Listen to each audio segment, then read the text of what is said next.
Assalamu alaikum. Good morning, students. We are going to study the second chapter of the book Vistas.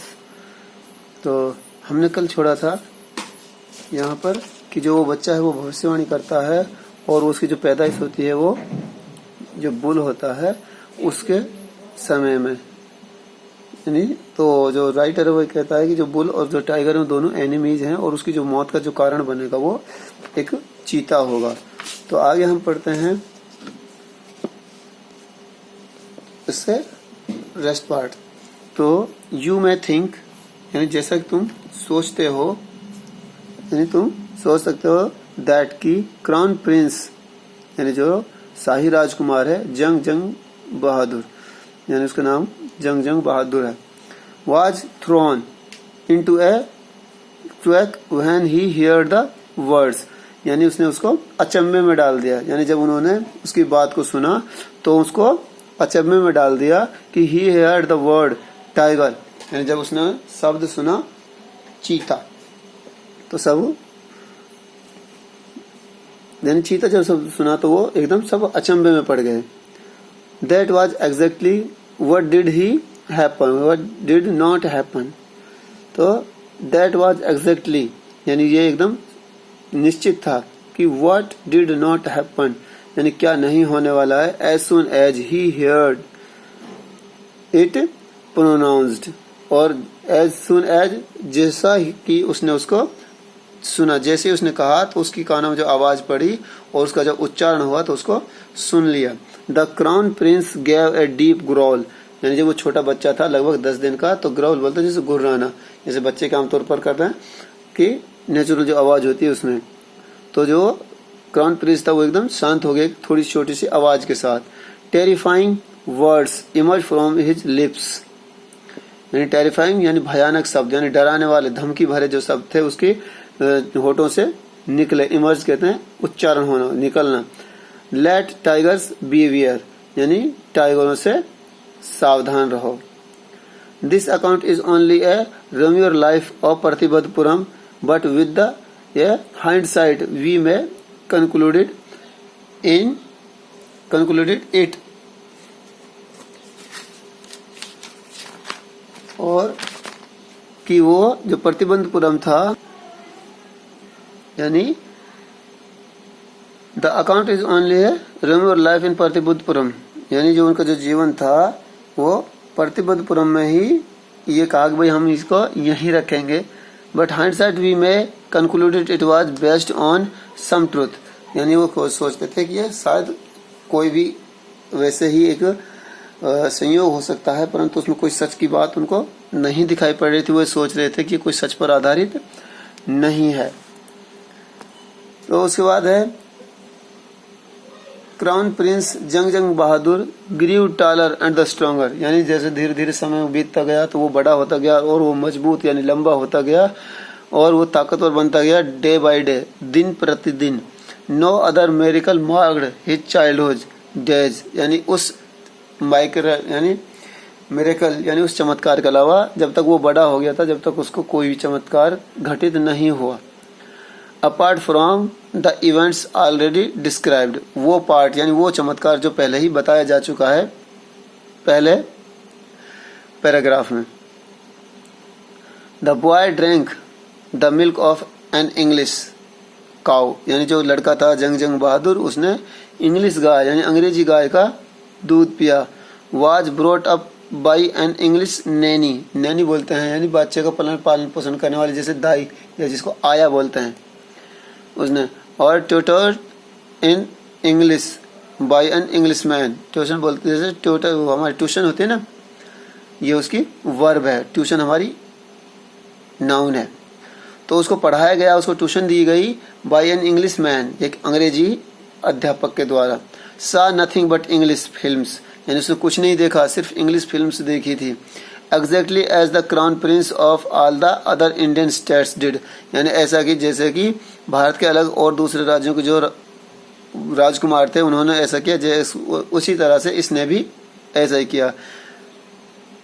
When he of यानी when he came of age at 20, यानी जब उसकी उम्र लगभग 20 साल की हुई, तो the state which had been with the Court of Wards until then come into his hands, यानी वो स्टेट जब वो 20 साल का हुआ जो उसके हाथ से दूर थे, या फिर जो दूर दराज के इलाके थे, the state which had been with the Court of Wards until then, यानी जब तक वो बिल्कुल अलग थे, कम इनटू हिज हैंड्स, अब वो उसके हाथों में आ गए। यानी कहने का मतलब उसने काफी जंग यानी लड़ाई लड़ी और वो जीत चुका था।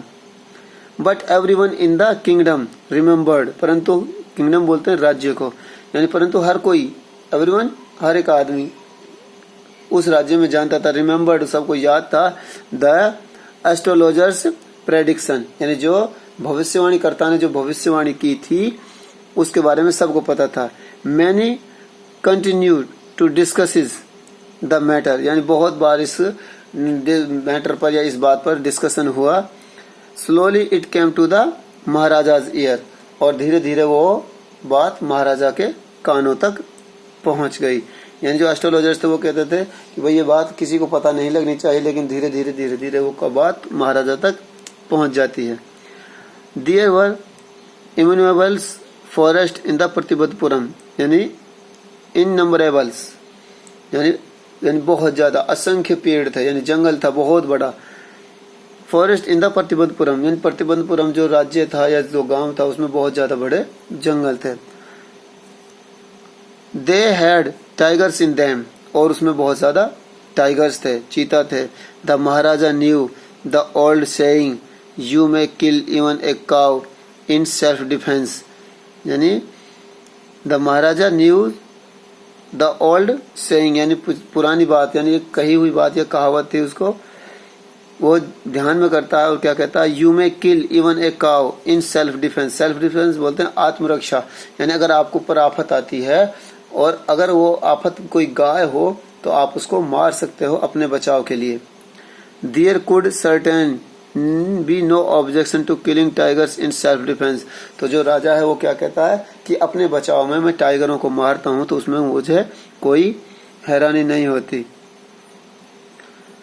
The Maharaja started out on A tiger Hunt, और उसके बाद जो महाराजा है वो टाइगर्स के शिकार पर निकलता है, यानी चीता की शिकार पर निकलता है। The Maharaja was thrilled beyond mature when he killed his first tiger,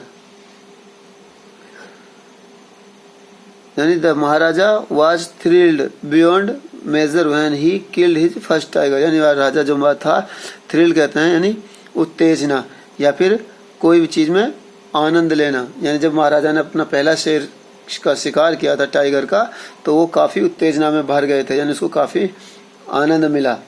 He sent for the state astrologers and showed him the dead beast, और वो कहता था कि जो भी बाघ मरता है या चीता मरता है तो उसको जो एस्ट्रोलॉजर है उसको दिखा दीजिए, उनको बता दीजिए कि हम कम नहीं है, हम अपने जो हमारा जो विपक्षी है या हमारा जो दुश्मन है उसको मार सकते हैं। What do you say now? He demanded, यानी उसने पूछा, डिमांड कहते हैं पूछना यानी तलब करना, यानी उसने पूछा व्हाट डू यू से नाउ, यानी अब तुम क्या कहोगे कि तुमने एक शेर को मारा है या फिर शेर ने तुमको मारा है, तो वो कहता है कि अब बताओ तुम्हें क्या कहना है। Your majesty may kill 99 tigers in exactly the same manner but the astrologer drawled, यानी वो कह रहा है your majesty Maharaj may kill 99 tigers in exactly the same manner, यानी इसी तरह से आपको अभी लगभग 99 शेर और मारने हैं। बट द एस्ट्रोलॉजर ड्रावल्ड, और वहां से वो जो एस्ट्रोलॉजर है वो शांत हो जाता है या फिर वो एकदम एक तरफ हो जाता है। But what speak out fear, यानी परंतु डर किस बात का है। But you must be very careful with the 100 tigers, यानी वो कहता है जो एस्ट्रोलॉजर है कि लगभग तुम 99 को मार सकते हो, परंतु जो तुम्हारा 100वां शेर होगा उससे आपको बहुत ही ज्यादा सावधान रहना पड़ेगा। तो आगे कहता है what if the 100 tiger was also killed, तो जो महाराजा है उससे पूछता है एस्ट्रोलॉजर से अब ये बताओ कि अगर जो 99वां शेर है यानी 100वां शेर है, अगर उसको भी मार दे जा तो क्या होगा? तो वो बोलता है then I will tear up all my books on astrology. यानी वो कहता है जो एस्ट्रोलॉजी की मेरी जितनी भी किताबें हैं मैं उन सबको फाड़ दूंगा अगर ऐसा हुआ तो। सेट फायर टू देम, मैं उनको आग लगा दूंगा। And I shall cut off my tuft crop my hair. यानी वो कहता है कि अगर ऐसा होता है तो मेरी जो चोटी है या मेरे जो बचे हुए बाल हैं सर में उनको भी मैं मुड़वा दूंगा और crop my hairs short and the become as insurance agent. यानी और मैं अपने कहते हैं ना किसी बात को यानी शर्त लगाने के लिए अगर ऐसा हो जाता तो मैं यह कर दूंगा, तो वो कहता है कि मैं अपने सर को गंजा करवा लूंगा या फिर मैं कोई भी शर्त आप रखो मैं उसको पूरा कर दूंगा। An insurance agent. The astrologer finish on an incoherent note. यानी जो उसके बारे में लिखा था उसने, तो वह कहता है कि मैं अगर ऐसा हो जाता है तो मैं जो भी आप कहोगे मैं वो करूंगा। जितनी भी मेरी किताबें एस्ट्रोलॉजी पर मैं उन सबको फाड़ कर जला दूंगा या उनको फेंक दूंगा और जो आप कहोगे मैं वो करने के लिए तैयार रहूंगा। फ्रॉम दैट डे यानी उसी दिन से onwards it was celebration time for all the tigers inhabitant Pratibaddhapuram. यानी उसके बाद जितना भी प्रतिबंधपुरम में जो जंगल थे उनमें जो शेर थे चीता थे वो सारे खत्म कर दिए गए। कहने का मतलब है फ्रॉम दैट डे ऑनवर्ड्स यानी उन दिनों उस दिन से आगे आने वाले दिनों तक इट वाज सेलिब्रेशन यानी एक समय था खुशी मनाने का। सेलिब्रेशन यानी किसी भी चीज को यानी उसका आनंद लेने के लिए। टाइम फॉर ऑल यानी सबके लिए। द टाइगर्स इनहेबिटिंग प्रतिबद्धपुरम यानी इनहेबिटिंग बोलते निवास करना, यानी जितने भी निवास करते थे टाइगर उस समय प्रतिबद्धपुरम के जंगलों में उनके लिए लोगों में यानी उनके लिए सेलिब्रेशन था। यानी खुशी में वो शेर पर जाते थे और आनंद लेते थे शिकार का। The state band tigers hunting by anyone. The state band tigers hunting यानी जो स्टेट था प्रतिबद्धपुरम ने उसमें टाइगर के शिकार पर प्रतिबंध लगा दिया। बाई एनीवन एक्सपर्ट द महाराजा यानी महाराजा के अलावा कोई उनका शिकार नहीं कर सकता था। A proclamation was issued to the effect that if anyone dare to feeling so much as a stone at a tiger, all this wealth and property would be confiscated।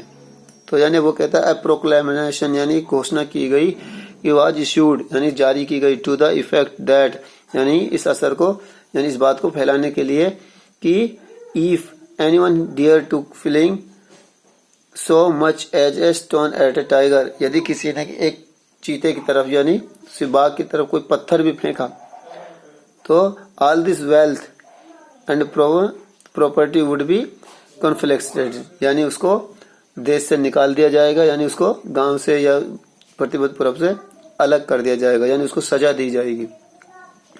The maharaja vowed he would attend to all the matters only after killing the 100 tigers यानी राजा ने कहा कि जब तक मैं 100 शेरों का शिकार नहीं करूंगा जब तक मैं कोई भी काम करने वाला नहीं हूं। राज्य में मैं कोई भी काम नहीं करूंगा।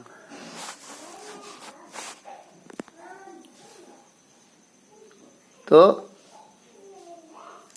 Attend to all other matters only after killing the 100 tigers यानी वो कहता है कि मैं 100 शेरों के शिकार के बाद ही मैं कोई भी सभा आयोजित करूंगा और उसको मैं अटेंड करूंगा उसको संबोधित करूंगा।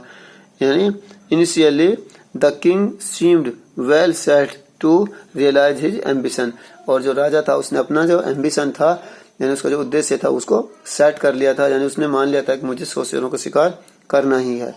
Not that he faced no danger यानी that he faced no danger यानी उसके बाद उसने किसी भी डर का सामना नहीं किया खतरे यानी not that he faced no danger यानी कोई भी खतरा उसके सामने नहीं आया। There were times when the bullet missed its mark, यानी एक बार देयर वर टाइम्स, यानी कई बार ऐसा भी हुआ कि जो बुलेट्स है यानी जो गोली चलाई गई वो एकदम अपने निशाने से चूक गई। The tiger leapt upon his him, यानी जो शेर था, जैसे अगर उसमें गोली सही निशाने पर नहीं लगती तो वो शिकारी के लिए जानलेवा हो सकता है। तो कई बार निशाना चूकने के बाद जो शेर था उसको राजा को चिपट गया था, यानी लिपट गया था। He fought the beast with his bare handed, यानी बिना निहत्थे, बियर हैंडेड कहते हैं निहत्था, यानी कई बार तो राजा को निहत्थे ही उस शेर से लड़ना पड़ा। Each time it was the Maharaja who won, और हर बार ऐसा होता था कि हर बार महाराजा ही जीतता था। यानी ये हो गया हमारे यहाँ पर। जैसे अगला जो पार्ट है वह कल करेंगे, इसको आपको रीड करना है अच्छे से। Thank you.